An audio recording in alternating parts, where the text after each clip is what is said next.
जिंदगी है ये उतार चढ़ाव तो आएंगे।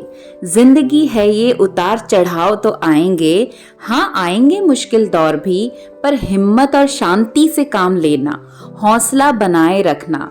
दौर है ये एक, ये भी गुजर ही जाएगा। So hello everyone, welcome you all in another vlog be with Binu. तो ये जो लाइफ है ना, एक जैसी किसी के लिए भी नहीं है। एक सीधी और स्मूथ रोड हमें नहीं मिलती, बल्कि बार बार चैलेंजेस के बड़े छोटे पत्थर इस रोड पर आते गिरते रहते हैं। और आगे बढ़ने के लिए हमें इन पत्थरों को पार करना होता है, नहीं तो बस वहीं पर दब के रह जाना है, या फिर उन पत्थरों से लड़कर धकेल कर आगे निकल जाना है। चॉइस हमारी है ना। तो आज कुछ ऐसी ही सिचुएशन थी, कुछ इसी तरह की सिचुएशन की शेयरिंग आपके साथ है आज के ब्लॉग में। मुझे लगा कि मैं आप सबके साथ ये चीज़ शेयर करूं कि कभी भी किसी के साथ अगर इस तरह का इंसिडेंट हो तो तुरंत पॉजिटिव स्टेप लिया जा सके, कैजुअलिटी होने से बचाया जा सके। तो हमेशा की तरह अपने मॉर्निंग रूटीन जो मेरे रहते हैं, बस मैं वही कंप्लीट कर रही थी। तो किचन के काम, नाश्ता, टिफिन, ब्रेकफास्ट, पूजा पाठ, इन सबको करने में मेरा एक सिस्टम के साथ चीज़ें चल रही होती हैं। तो मॉर्निंग 5 बजे मैं निकली किचन पे, 5:15 पे बैक पे ही थोड़ी देर पे फ़ोन आता है 5:30 के पास में। मुझे लगा कि जोशी जी का फ़ोन है, क्योंकि ऑफिशियल कॉल होती है रात में भी, मॉर्निंग में भी, प्राइवेट सेक्टर है। बट मुझे बोला इन्होंने कि घर से कॉल और मम्मी की तबीयत खराब है।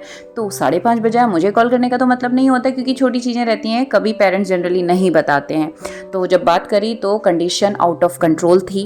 2:30-3 बजे से दिक्कत था, उन्हें लगा कि गैस है, गैस की गोली ले ली, बट प्रॉब्लम कुछ और ही था। हाथ से सीने तक दर्द हो रहा है, बहुत दर्द हो रहा है, घबराहट हो रही है, पसीना निकल रहा है। और मैंने ये पढ़ा था, देखा था डॉक्टर न्यूज़ में, रिपोर्ट में, कि ये हार्ट अटैक के सिम्टम है। तो फटाफट से मेरा सब्जी बन चुकी थी, आटा गूंथ के रख चुका था, तो मैंने जल्दी से बस एक पराठा बेटे के लिए बनाया और हमने फट से निकाली गाड़ी और सीधे पहुंचे हम घर पे। पापा को बोला रेडी होकर निकलना है बाहर, और उसके बाद तुरंत कोऑर्डिनेट किया हॉस्पिटल पे इमरजेंसी में, और वहाँ पर कोई नोन है तो उनके थ्रू सारी चीज़ें को फटाफट मैनेज किया।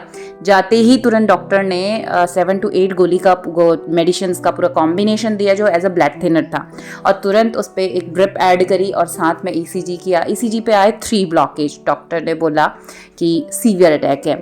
उसके बाद फिर उन्हें एक मेन इंजेक्शन दिया गया जो 50,000 की कॉस्ट में था, और उन्होंने बोला कि अगर हल्के ब्लॉकेज हैं तो 90% ये ब्लॉकेज को खोल देगा, और क्योंकि वो एज अ ब्लड थिनर ही था, वो भी डिसॉल्व कर देता है क्लॉट्स को और खून को एक तरीके से ना बिल्कुल पतला कर देता है। तो इसलिए एंजियोग्राफी फिर रुक के की जाती है। तो उसके 24 आवर्स के बाद एंजियोग्राफी होने का शेड्यूल डॉक्टर ने बताया था। तो इंजेक्शन लगने के 4-5 घंटे बाद मम्मी को दर्द थोड़ा कम हुआ था। तो ये बेसिक स्टेप ध्यान रखिएगा इस चीज़ को, कि कभी भी ऐसी सिचुएशन हो तो सिर्फ गैस नहीं है, तुरंत लीजिए। और डॉक्टर ने हमें बोला कि आप एस्प्रिन अपने पास रखिएगा इस सिचुएशन में, कि चीज़ें क्रिटिकल होने से बच सकें। और यानी aspirin as a first aid, सबसे पहला आपका फर्स्ट एड, और उसके बाद आप तुरंत जाइए डॉक्टर के पास। तो ये किसी के भी साथ हो सकता है। तो ये लास्ट डे की कहानी थी, और अगले दिन फिर एंजियोग्राफी होना था। तो मैं रात में आ गई थी घर, और मॉर्निंग फिर बेटे का था पेपर मेरे, तो उसको रेडी किया। 8 बजे उसको ड्रॉप करने के बाद हम निकले स्कूल। कार्डियोलॉजी डिपार्टमेंट में हम पहुंच चुके हैं। मम्मी की होनी थी एंजियोग्राफी, और एंजियोग्राफी में रिपोर्ट आई थी कि लेफ्ट साइड तो कंप्लीट 100% चोक ब्लॉकेज था, और अदर साइड 4 और ब्लॉकेज थे। तुरंत फिर स्टेंट डाला गया।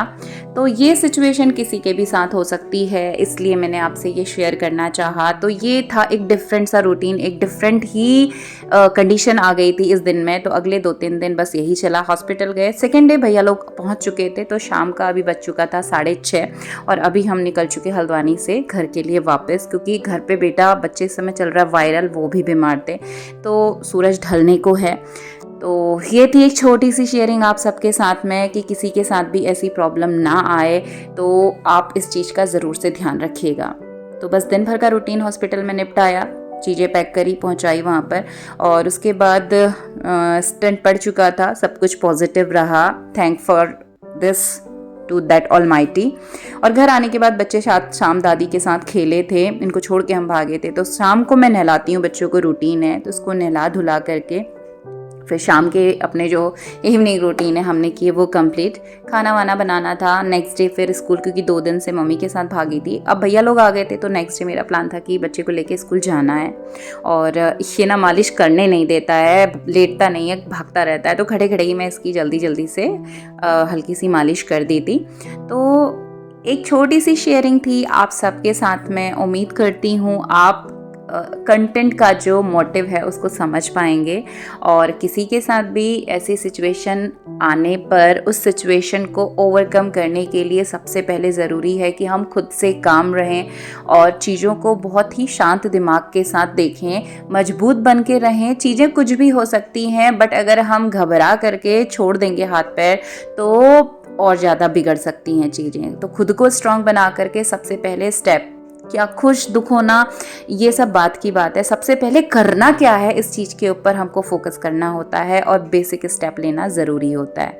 तो ये थी एक छोटी सी शेयरिंग आप सबके साथ में। उम्मीद करती हूँ आपको समझ आया होगा मेरा कंटेंट, मेरा कॉन्सेप्ट और the theme of the vlog. तो मिलते हैं आपसे अगले वीडियो में, तब तक के लिए stay connected. Thanks for watching and bye bye.